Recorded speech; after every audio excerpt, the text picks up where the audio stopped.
Have you ever looked at trash and seen a garden?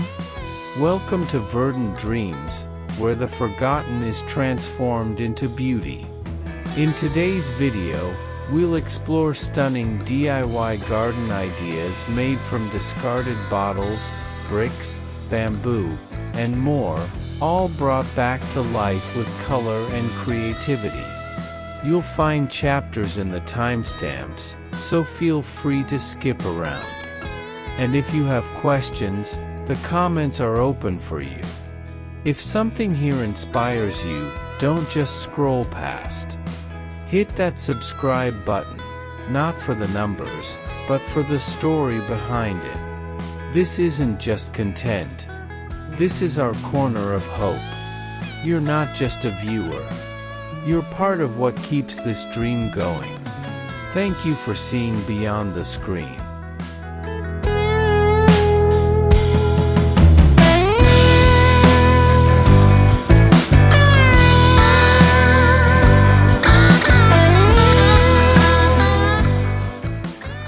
In a quiet corner of the world, where gardens bloom in humble spaces and the stars seem closer to the earth, there lies a winding path paved not with marble, but with memories. Once discarded in dusty storage, the humble kendi, a clay jug that once poured water into hands and hearts, has found a new life under the soft embrace of twilight. Now, its curved body holds a gentle light, whispering stories of transformation along the garden path. Each kendi has been lovingly upcycled. Painted in soft, whimsical tones, mint, blush, and lavender, they sit like glowing totems guiding visitors to a secret space beneath the pergola. Star and moon-shaped cutouts let the golden glow spill gently onto gravel and moss, illuminating the tiny yard with a sense of wonder. Chrysanthemums sway gently beside them, echoing the kendi's round form with their full blooms. Aster petals, like stars themselves, stretch toward the warm light. This is no ordinary garden. It's a haven of care, color, and creativity, built not with cost, but with heart.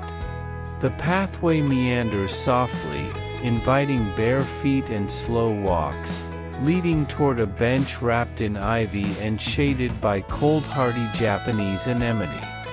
Here, one can sit and let the eyes wander, as shadows dance on painted clay, and flowers nod like quiet friends. In the age of the new, this corner of the world dares to honor the old. It reclaims the forgotten and gives it a place of beauty. A kendi, once stained by time, becomes a vessel of light. And in doing so, it becomes a symbol, not just of recycling, but of revival. This is the art of the thrifty, the romantic, the gardener with vision, to see not waste, but wonder.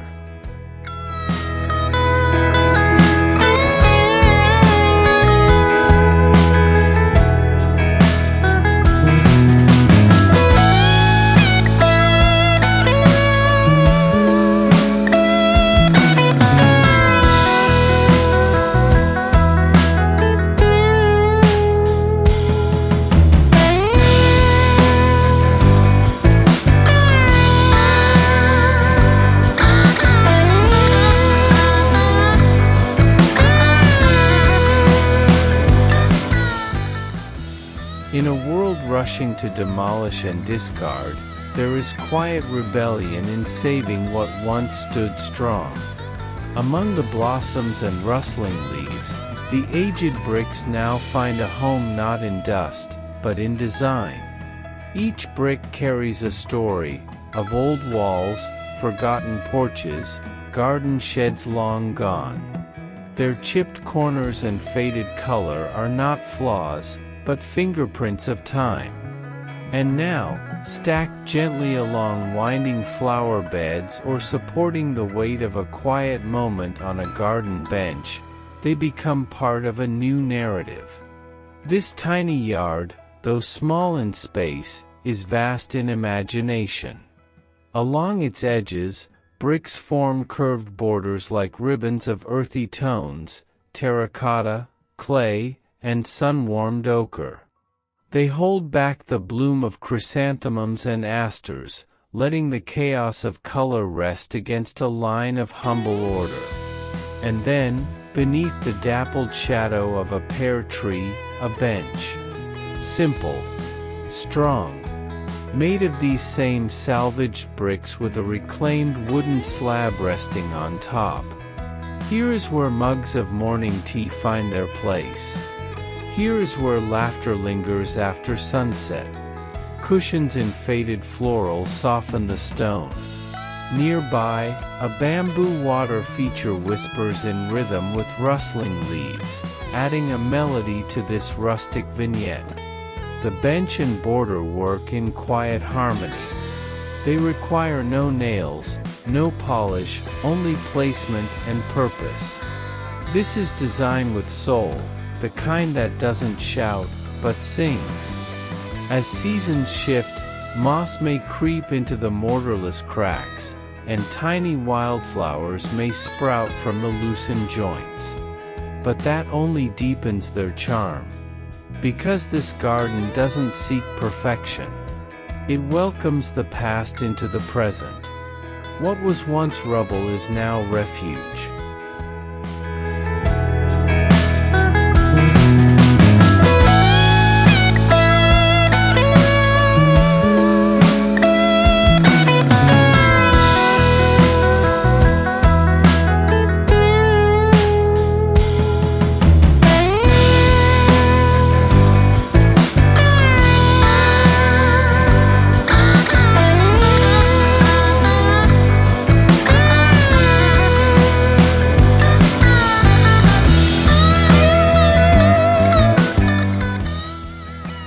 Sometimes, art doesn't begin in a studio. Sometimes, it begins in a recycling bin. In a modest backyard bordered by picket fences and hopeful blooms, an idea came to life, not from paintbrushes, but from bottles. Bottles once emptied at celebrations, forgotten in kitchen corners, or tossed aside in haste. But now, they return in brilliant color, reborn as a kaleidoscope wall that glows beneath the afternoon sun. The structure is simple, a sturdy wooden frame built like a window to the world.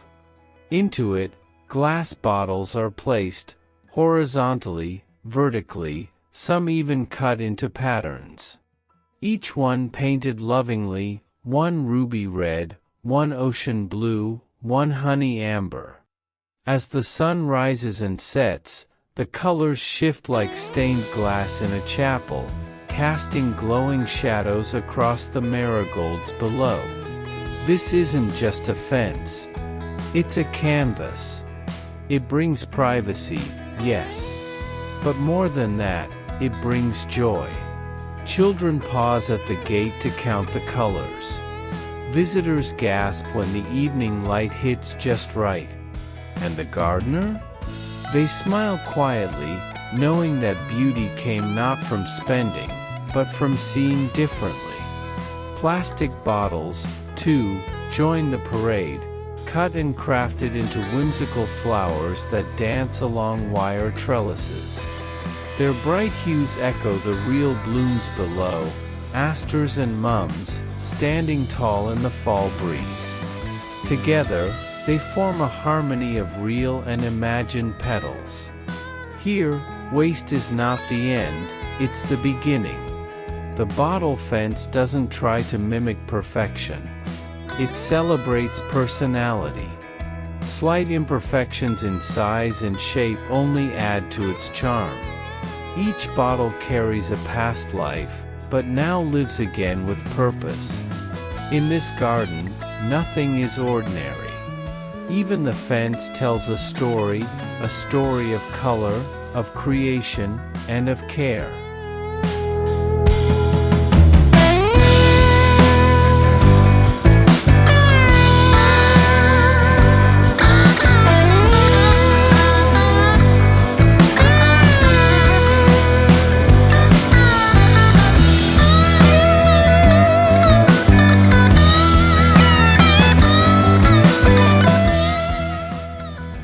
tucked into a quiet corner of a small patio. Just beyond the humming flowers and the worn garden bench, stands a piece of art not bought, but built. It began with trash. A stack of unused porcelain pipes once destined for landfill. Scuffed. Dull. Bent at odd angles. But in the hands of a dreamer, these ordinary pipes became poetry. Painted in the colors of nature, soft sage, clay terracotta, and sky blue, the pipes were arranged like steps of a musical scale. From the highest point, a thin stream of water begins to flow. It drips, slides, and dances from pipe to pipe, making soft music as it falls into a stone basin below. Surrounding this humble waterfall, a garden stirs with life. Sedum clusters blush with pink. Asters reach their arms wide to the sun. Marigolds laugh in little bursts of gold. And beneath them all, a quiet puddle reflects it all like a memory held in stillness. Visitors sit on a low bamboo bench nearby, listening. The sound is not loud, it's gentle, like a lullaby. The kind of sound that makes you forget the clock. That makes you breathe slower. This isn't just decor. It's therapy. No pump hums. It's gravity-fed, clever and simple. Just as a garden should be. And when twilight comes, solar lights hidden in the plants cast a soft glow on the dripping water, turning the wall into something almost sacred. It invites you to linger, to reflect. Who would have thought something as common as porcelain could create something this serene? In this garden, the overlooked finds purpose. The discarded becomes divine. This is the language of DIY magic, not with machines, but with imagination.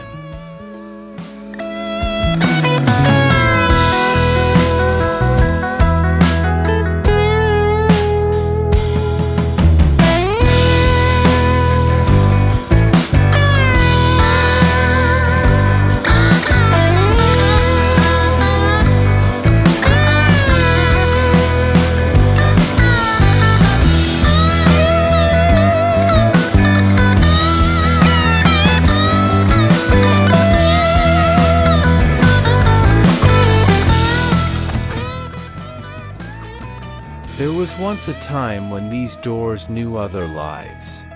One opened to a child's laughter. Another held back the creak of a summer scream. One bore the scars of rain and time. All were abandoned, chipped, cracked, and cast aside. But in this tiny garden, they now stand proud, shoulder to shoulder, crowned with a canopy of climbing vines and filtered light. Together, they form a pergola, a portal not to a house, but to a dream. The path they guard is narrow, wrapped in marigolds and asters, leading to a hidden bench in the garden's heart. The scent of Japanese anemones lingers in the air, carried by the wind that rustles the vines. Above, delicate beams stretch like arms between the doors, bearing baskets of blooming mums and string lights that twinkle like whispers after sunset. Each door is painted not perfectly, but poetically, soft tones of sage, dusty rose, and faded cream.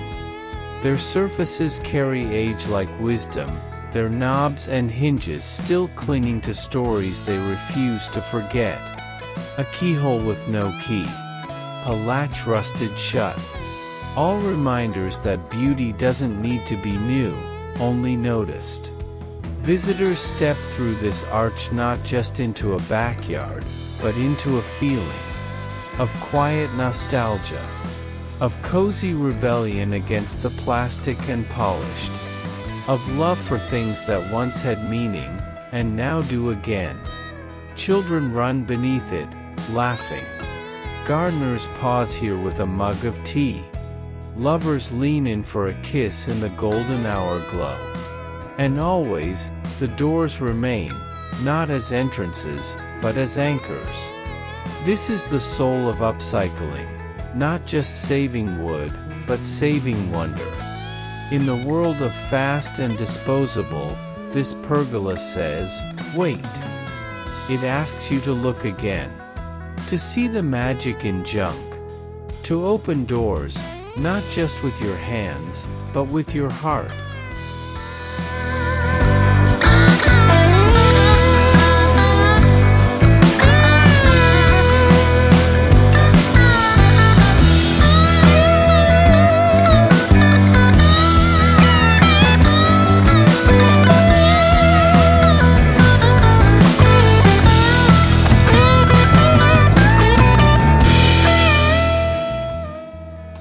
There are places in the garden that hold secrets, corners where time slows, and where beauty sneaks in quietly, like a breeze through petals. In one such spot, beneath a rustling tree and beside a row of golden marigolds, stands a mirror. But this is no ordinary mirror. It does not hang in a hallway or whisper of vanity. It is a mosaic of memory, bordered by smooth stones gathered from rivers, painted pebbles kissed by brush and care, and fragments of forgotten glass now sparkling with new life. It reflects not just the garden, but the gardener's soul. Each stone was placed with intention. Tiny hands and weathered palms arranged patterns like prayers, circles within spirals, leaves beside waves, tiny shells cradled in gaps. No grout needed, just the careful language of balance and love.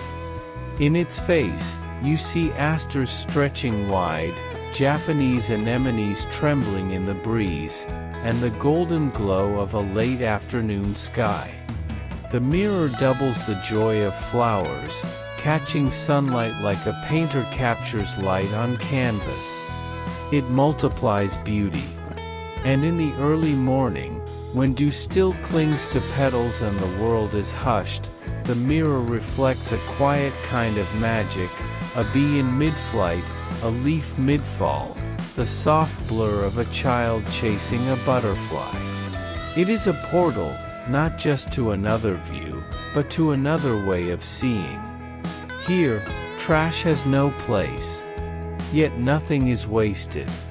The stones were once forgotten in piles. The mirror, cracked at the edges, was nearly tossed. But look now, see how the cracks frame the world with poetry. This tiny yard doesn't need vast lawns or grand sculptures. It only needs this, a place where the eye pauses and the heart rests. For in the reflection, we see more than the garden. We see possibility.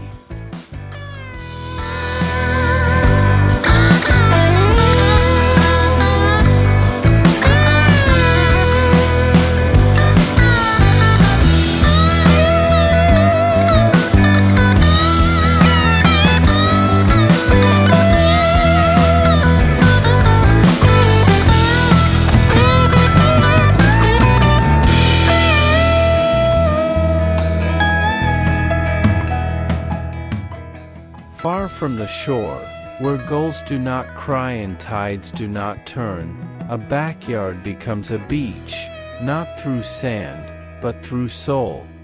Here, where flowers bloom in crisp autumn air, a fence rises not from lumber alone, but from ocean-colored glass. Bottles once discarded, from kitchen counters and seaside cafes, now gleam in the light like sea spray frozen in time. Lined up in gentle curves, the turquoise and teal bottles form the rhythm of waves. Some are whole, some artfully broken and softened, shaped into mosaics of fish, shells, and coral. They are framed by weathered wood and grounded by pebbles and driftwood, carefully placed like treasures collected from memory. This fence does not hold the garden in, it opens it to imagination. Behind it, golden mums burst like sun on water, asters stretch like seafoam rising, and Japanese anemones dance with the wind like sea grass under currents. The scents are earthy and oceanic all at once, the fusion of nature and creativity. At dusk, as the sun slants low, the bottles catch light like lanterns at sea. They glow in colors that can't be bottled anymore, the kind that only come from transformation. A fence, yes, but also a story told in glass and rust and bloom. Even trash plays a part. Flattened soda cans become jellyfish. Bits of painted metal twist into coral branches. What once lay broken in bins now brings a taste of salt and freedom to a tiny yard far from shore. And the gardener? They sit nearby, tea in hand, watching how the sun and fence speak in reflection. There is peace here, not just in what has been made, but in what has been saved. This is a garden where nothing is wasted, not space, not story, not even trash. Only beauty, reshaped.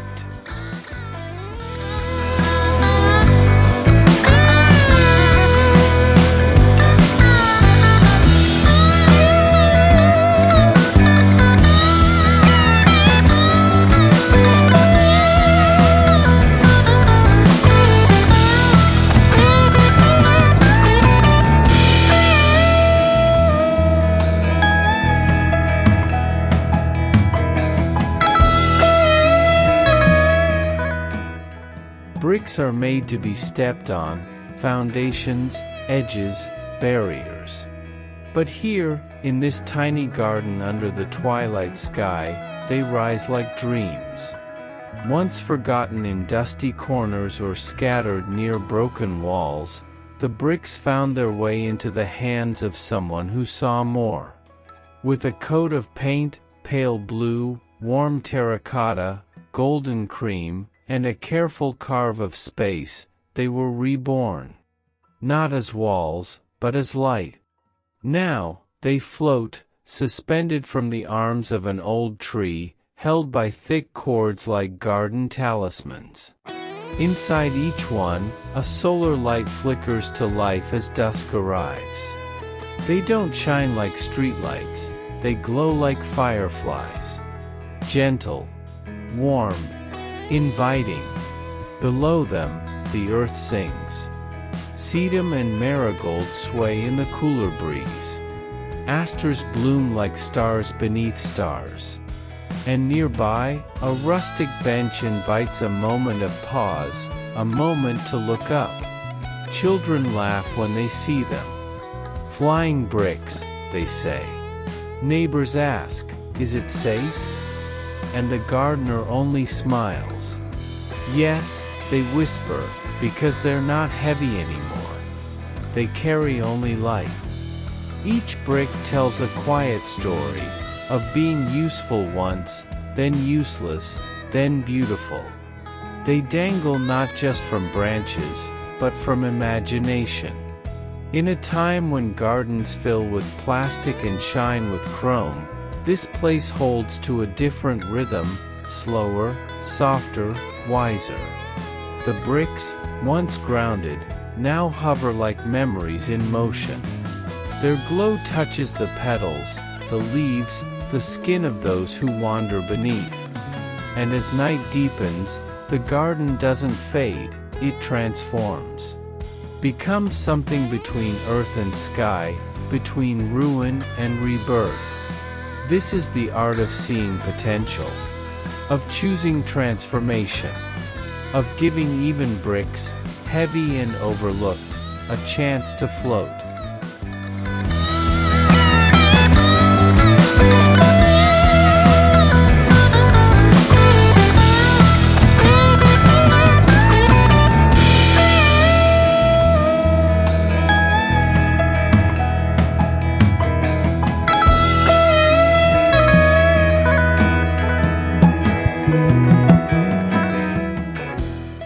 It began with an empty bottle and a little smile.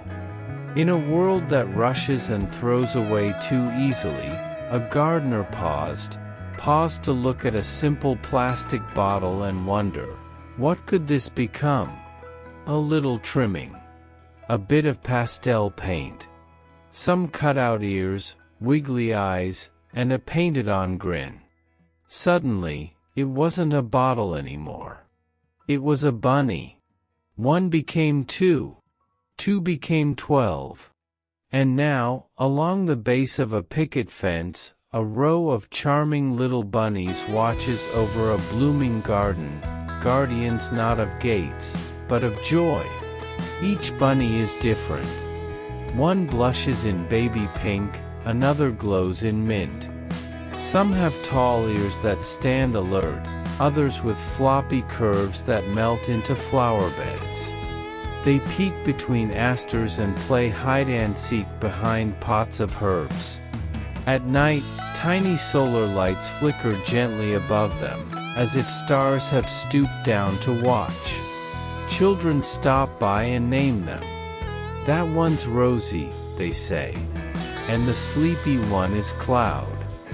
Adults, too, pause and smile, drawn not just by the color, but by the care. Because each bunny speaks of a choice, to see value where others see waste. The plastic bottles, once tossed aside after a quick drink, now live among petals and bees. They carry no shame, only softness. They blend with the marigolds. They sit beneath the Japanese anemones. And they teach a quiet lesson: beauty need not be serious. This isn't high art. It's heart art. In the smallest yard, with the humblest fence, the bunnies bloom. Not with fur or whiskers, but with purpose and playfulness. And every season, they wait, not for carrots, but for compliments and curious hands ready to make more. Because in this garden, even trash can giggle.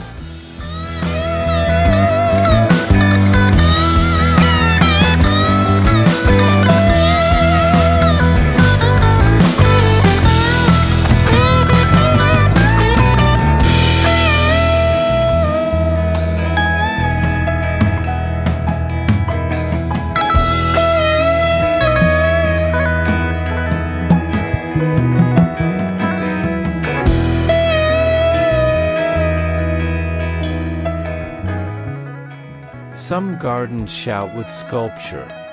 Others sing with symmetry. But this one? This garden hums, softly, naturally, in tones of bamboo and bottle. It starts at the ground, where the eye meets the edge. Here, the border is not a line, but a layered story. Hollow bamboo poles, once bound for baskets or bonfires, are now sanded smooth and laid in rows. Between them, glass bottles, painted in jewel tones and softened by time, stand upright, half buried like buried treasure, catching bits of sun and shadow. Together, they make a fence for flowers. Not to trap them, but to frame them. Behind the border, fall's finest bloom, golden mums glowing like lanterns, asters tumbling in lavender waves, and the elegant reach of Japanese anemones, swaying like poetry on thin stems. Herbs nestle at their feet, thyme, rosemary, and the soft silver of sage. This edge does more than separate soil from stone. It defines the garden's heartbeat, rhythmic, handmade, humble. The bamboo brings warmth. The bottles sparkle. And the curve of it all invites movement, a dance along the walkway, a moment to kneel and admire.